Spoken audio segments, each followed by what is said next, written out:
In this chapter, we're going to be taking a look at some Unix commands and programs and seeing lots of useful things that we can do. I want to start out by just talking about some of the basics of commands, and this is really a follow-up to the discussion we had back in chapter 1 where we saw the basic structure of a command. Remember, it was command, then the options, then the arguments.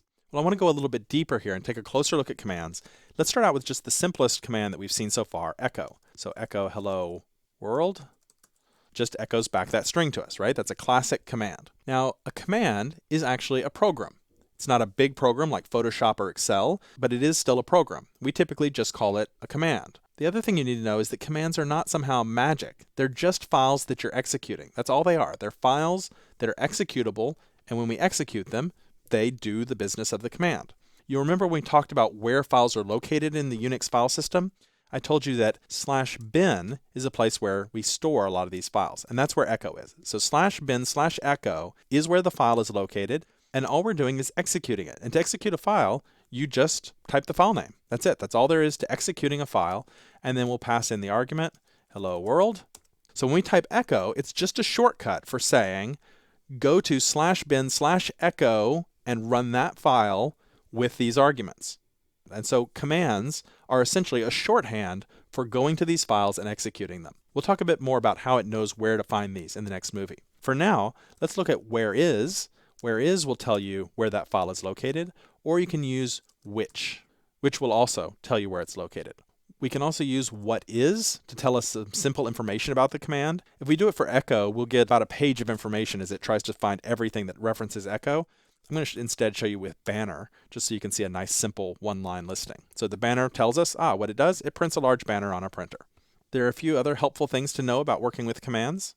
First is that it's very common that you can pass in the -v, the -- version, or -- help options to a command to find out more. A lot of times you'll just have the command itself followed by the option. Now that's not always true. A lot of commands don't respond to these, but if you're trying to figure out how to work a program and man pages don't have anything, you might try help. If you're trying to figure out what version of Ruby you have installed, well, you might try passing in the -v or -- version. So those are just common idioms that are frequently implemented. If you want to exit out of a program, you can't figure out how to do it. Typically, Q, X, Control-Q, Control-X, or the escape key will get you out of it. We saw Q when we were looking at the man pages. Remember, man pages use less. That's the command that it's using to display those pages. And Q exits out of that. When we were working in Nano, we saw how Control-X is what gets us out of Nano. I'd say probably Q is the most frequently used. Escape is probably the least frequently used. But you might try all of those if you can't figure out how to get out of a program. If you're really stuck, then you can force quit, and you can do that with Control-C. That's the Unix way to completely cancel the process that we're working on.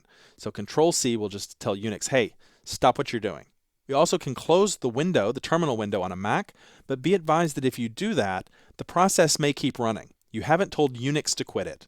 You've just said, hey, I want to abandon whatever I'm doing.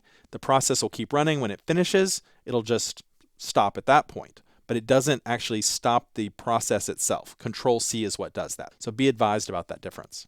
The other thing you should know is that you can put semicolons between commands. So we can execute one command, semicolon, followed immediately by another command.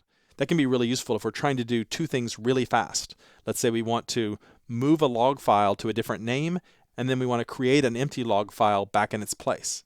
So in one command, we can essentially do both really fast within a matter of milliseconds. And as I already mentioned, we have where is, which, and what is available to us to find out more information about these commands. And I told you that Unix knows to go look in that bin directory in order to find the echo command. In the next movie, I want to talk about how it goes about doing that.